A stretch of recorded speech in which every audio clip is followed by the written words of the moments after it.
This video demonstration will review the steps necessary for making a bone-level implant impression using the open tray or direct pickup technique. A Dentium Superline 2 implant will be used for this example. Please note that the closed tray or indirect transfer impression technique is covered in a separate video. The implant interface is common across all lengths and diameters of the implants in the Superline 2 product line, so the restorative clinician can be confident that all impression and prosthetic components will fit into each implant, no matter the implant size.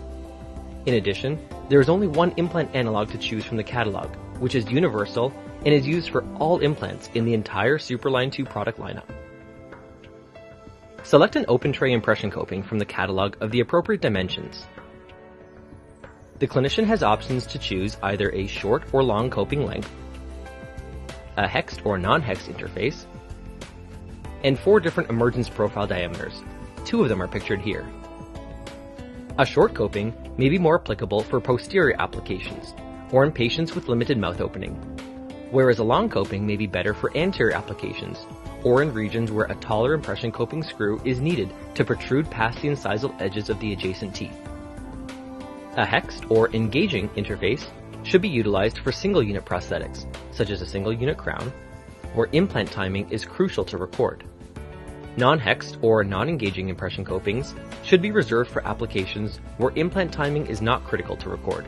For example, bridge or full arch prosthetics, provided that non-engaging prosthetic interfaces will be utilized in the final restoration.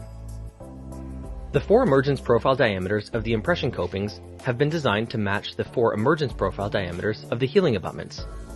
Although it is not critical, at the time of implant placement, if the surgeon chose the healing abutment diameter to match the proposed cervical diameter of the future restoration, then the restorative clinician could select the diameter of the impression coping based on the diameter of the healing abutment that was used.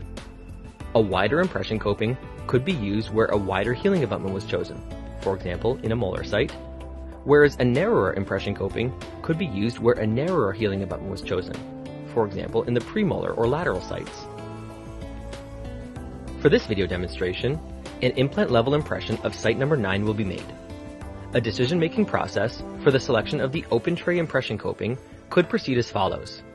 First, for choosing a coping height, a tall coping will be chosen so that it can protrude past the incisal edges of the adjacent teeth. Second, for choosing the interface, a hexed or engaging interface will be chosen so that the implant timing information can be recorded for the single tooth restoration. And third, for choosing the diameter, the surgeon placed a 6.5mm diameter healing abutment, so an impression coping with a 6.5mm emergence profile diameter could be used. So a tall, hexed, 6.5mm diameter impression coping could be chosen. However, for the purpose of this video demonstration, and for the ease of working with a stiff silicone for the soft tissue model, a smaller 4.5mm diameter coping will be used. Open the Dentium prosthetic kit. The restorative clinician may have the need to utilize the following instruments in order to take a bone-level implant impression. The hex prosthetic drivers, which are handheld, with a tall version and a short version. The torque wrench. The hex driver, for use in the torque wrench.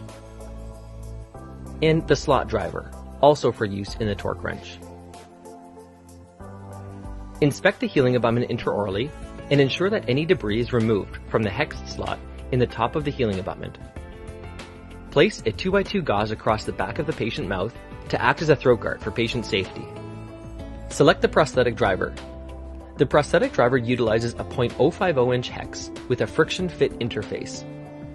This friction fit interface allows small restorative components, such as healing abutments or prosthetic screws, to be picked up by the driver tip with minimal risk of slipping off.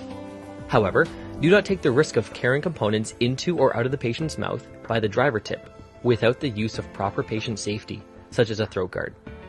If components slip, there may be debris in the slot, or the components may be old and worn out.